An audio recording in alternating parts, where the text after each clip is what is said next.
Nosso último tópico de discussões sobre interpolação por trechos é sobre interpolação de métodos aproximados, aproximação de funções, é interpolação por trechos, em inglês é piecewise, por partes, né? Então, a impressão que pode ficar que não está de forma alguma correta é que se eu quero aproximar uma função φ, e se ela for complicada, tudo que eu tenho que fazer é ir aumentando o grau do polinômio e eu vou conseguir aproximar toda e qualquer função em todo o seu domínio.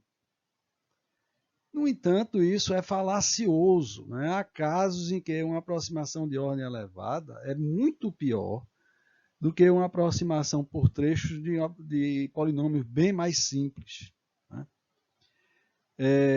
Um caso clássico, a gente vai apresentar isso já já, é de uma função que possui uma variação brusca no meio do domínio.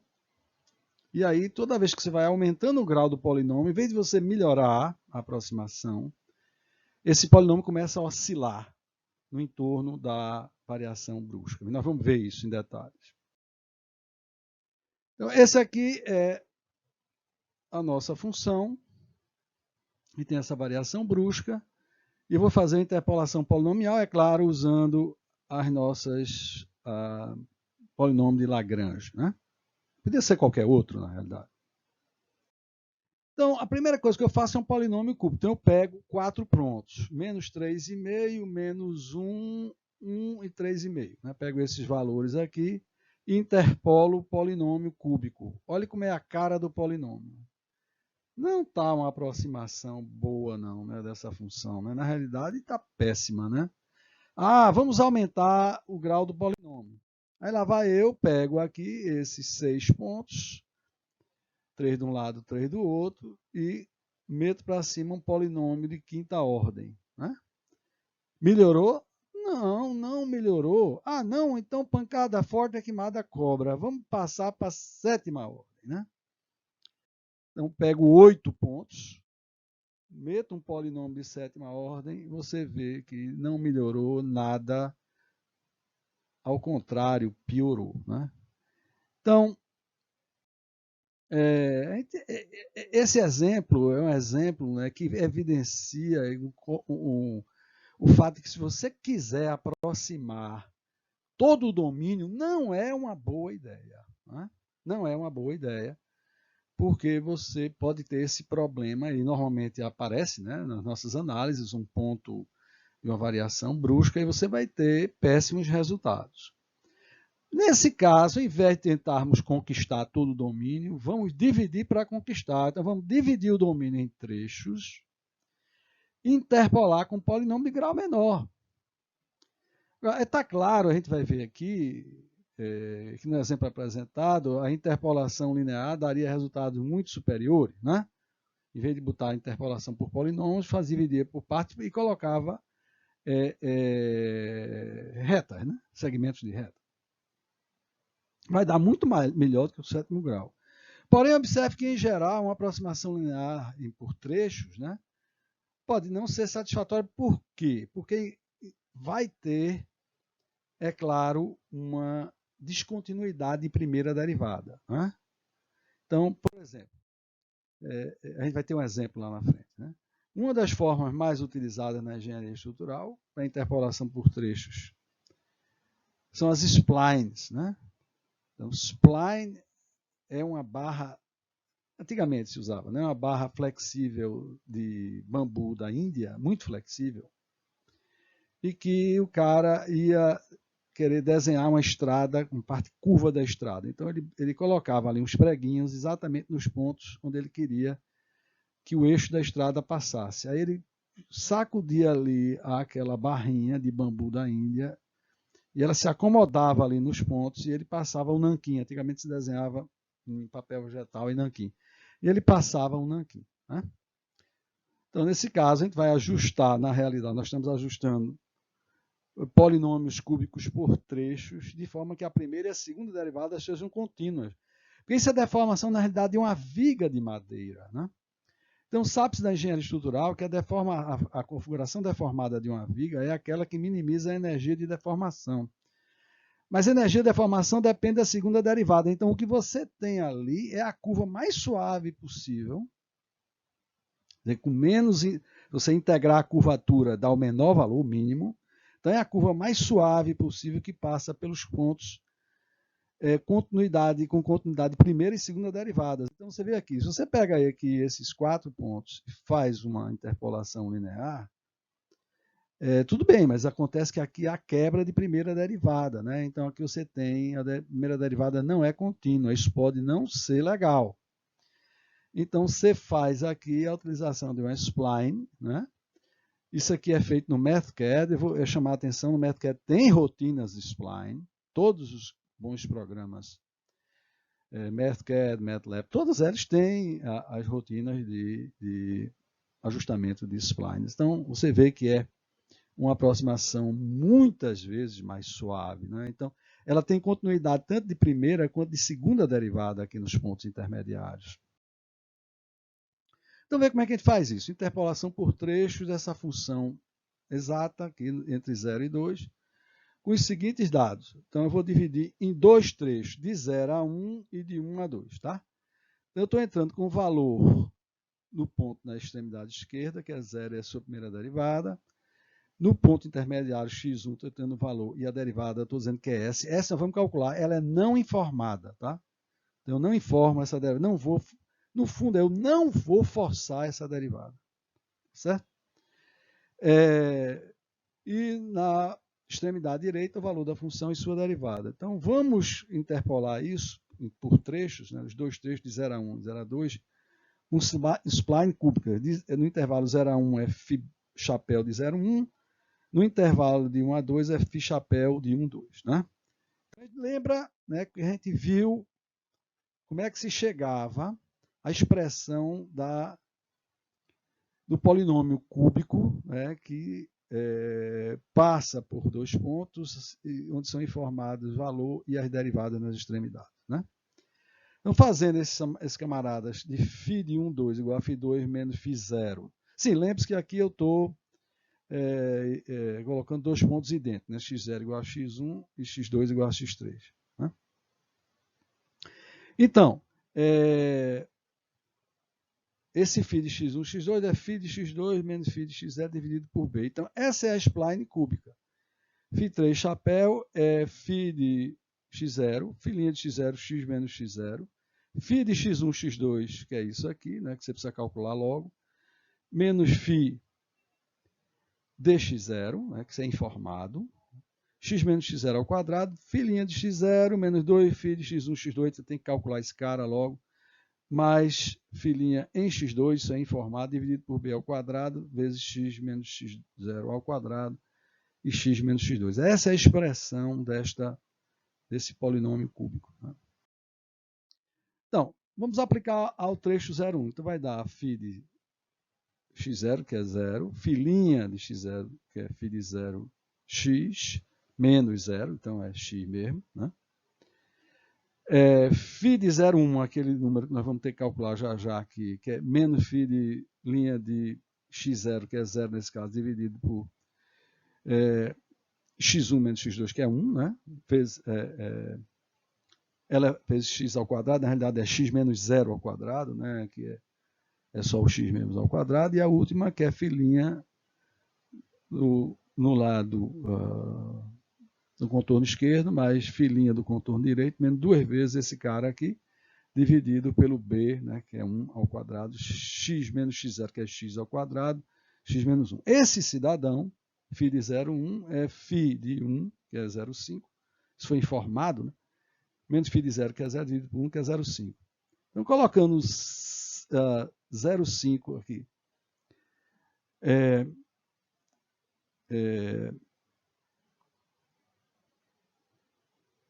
e substituindo φ' de 1 por S, né? Então, vamos substituir φ de 0,1 e φ' de 1, né? Não foi informado, né? Isso na realidade não é que não foi informado, isso é uma incógnita, né? Que nós vamos encontrar. Então, substituindo esses valores, dá essa equação, aí simplificando um pouquinho aqui, isso aqui sai fora, a gente fica com essa expressão. E coletando termos, né, em x ao quadrado, a gente chega nessa expressão. Essa é a expressão da nossa spline cúbica no trecho 0,1.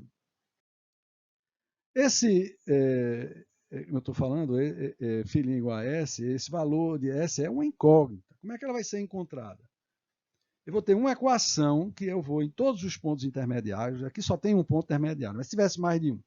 Em todo ponto intermediário apareceria essa incógnita, que é a derivada no ponto de concordância. Então, em cada ponto desse, eu igualo as derivadas de um lado com a derivada do outro. Então, eu tenho uma equação para cada ponto intermediário desse e encontro o valor de S. Nesse caso, só tem um, só vai ter uma equação. Então, vamos lá. Φ de 1, 2 vai ser φ de 1, né? Φ' de 1, porque x1 igual a x2 vezes x menos x1, aquele cidadão, né? Φ de 1, 2, então vamos ter que calcular menos φ' de 1 na extremidade esquerda, vezes x menos a extremidade esquerda ao quadrado, mais a derivada à esquerda, mais a derivada à direita, no contorno direito, menos duas vezes aquele cara ali que fica ali no meio, né? Φ de 1, 2. Tudo isso dividido por b, mas b é 1, né? X menos 1 ao quadrado, x menos 2. Esse cara aqui é φ de, isso é o φ1, 2, né? É φ de 2 menos φ de 1 dividido por b, que é 1, que é 0,1667. Substituindo aqui nessa expressão S pelo seu valor, desculpe, é φ de 1, 2 pelo seu valor, que é 1,667. Então, substituindo aqui, a gente chega nessa expressão para φ chapéu de 1, 2. Bom, para calcular S, vamos ter que calcular a segunda derivada da primeira spline da segunda spline no ponto de concordância. Né? Então, essa aqui é a segunda derivada, essa é a segunda derivada avaliada em 1. Essa é a segunda derivada de 1, 2, e essa é a segunda derivada de 1, 2 avaliada em 1. Então, isso aqui tem que ser igual a isso, S é igual a 0,2222. Substituindo nas duas expressões, a gente chega na expressão final. Esse é o primeiro spline, essa é a segunda spline, isso é válida de 0 a 1, isso é válida de 1 a 2. Então, a comparação entre a função exata e a função aproximada pelas splines, a gente vai ver agora, que é um arquivo do MathCAD que vocês têm aí disponível, que é o exemplo spline. Né? Então, está aqui a função exata, está aqui os dois trechos de spline. Se x for menor ou igual a 1, vale isso aqui. Se não for, vale isso aqui. São as duas expressões que eu acabei de mostrar. E aqui eu faço o gráfico. Olha. A função exata é a vermelha. A função aproximada é a azul. Dá para distinguir, mas praticamente não distingue. Se eu pegar dois pontos aqui, em 0,5 e 1,5, e comparar aqui a exata com a aproximada, você vê que elas são bastante próximas. E aqui também, aqui é muito próximo. Né? Aqui tem uma pequena diferençazinha, mas é bastante próxima. Então, veja, qual é a vantagem da spline? Ela é suave, suave, suave. Né? Então, o número de aplicações da spline é enorme. Né? Mas um ponto importante é, toda vez que você tem informações em vários pontos e quer interpolar, você tem a opção de fazer interpolação em pedaço linear. Aí, como a gente já viu, essa tem um problema, né? Porque nos pontinhos ali, entre os pontos, um lado e outro, pode ter uma derivada diferente. Por exemplo, um caso muito comum que aparece isso, eu já usei, inclusive, para a tabela de risco para laje de pontes. Né? Em vez de fazer uma interpolação linear, eu passo um spline. A diferença é nada, é o computador que faz. Se fosse na mão, dá um pouco mais de trabalho, obviamente. Mas, por exemplo, em petróleo, tem a que chama permeabilidade relativa. Então, isso é dado por pontos, é uma tabela. Se você fizer interpolação linear, aí toda vez que você está num ponto, há uma quebra de derivada de um lado para o outro. Isso cria um grande problema para a convergência da solução de elementos de diferenças finitas não linear. Então, vai demorar com certeza bem mais para convergir devido a essa quebra de derivada. Muito melhor é passar uma spline por esse ponto. Todos os programas, em todo lugar, todas as linguagens têm uma bibliotecazinha de passar supply, né? Evitem essa quebra. O nosso último assunto é o método dos mínimos quadrados. Esse é um assunto extremamente importante, né? Tem aquele caso em que são dados J grande mais 1 dados experimentais, XJ, φ de XJ de 0 a J grande, e M mais 1 funções de interpolação, né? NM de X, M de 0 até M grande. E você quer que ache a melhor interpolação. Sim, mas vamos lá. Então, a interpolação é dessa forma, né? Somatório dos índices M, N índice M, né? Como agora J é muito maior, normalmente é muito maior do que M, né? É o caso que você tem uma série de dados experimentais, uma série de dados gerados, né, do seu elemento finito, ou diferenças finitas. Não é possível passar exatamente aquela aproximação pelo J mais 1 pontos. Né? É impossível, né? Problema superdeterminado. E agora, como é que eu acho as minhas variáveis A índice M, os meus coeficientes? Eu acho os M grande mais 1 coeficientes A índice M, de forma a minimizar o erro na interpolação. Então, para isso, eu tenho que definir qual é o erro. Qual é o erro em cada ponto? É o exato menos o aproximado, é óbvio. Não é isso? Eu substituí aqui a expressão da aproximação aqui nessa expressão. Eu fico que epsilon de J é o A0 N0 de XJ, mais a prima N' de XJ, mais a M grande N M grande de XJ. Isso aqui é o φ chapéu, né? Menos o φ exato. Então, essa é a expressão do erro. Claro que nós não queremos distinguir o que é erro positivo de erro negativo. Né? Erro positivo para mim e erro negativo, nenhum dos dois são bem-vindos. Né? Então, eleva ao quadrado. Elevar ao quadrado, você sempre faz isso para o erro negativo não cancelar com positivo. Você poderia ter usado a função valor absoluto. Não é uma boa ideia, porque é uma função não diferenciável nos pontos. Então, não é nada de boa ideia. Vamos usar a função quadrática. Então, meu erro global é a soma, né, o erro, que obviamente é uma função dos parâmetros a determinar, é a soma dos erros quadráticos em cada um dos pontos informados, nos pontos experimentais. Isso que o americano chama de misfit function, ou seja, é o erro no ajustamento, né? É o subajustamento, né? Uma função de subajustamento. Então, se eu quero minimizar, igual as derivadas parciais a zero. Então, dE, dA0 igual a dE, dA1, etc., dE, dAmm, de AM grande é igual a zero. Então, eu tenho aqui um sisteminha de equações lineares. De novo, né?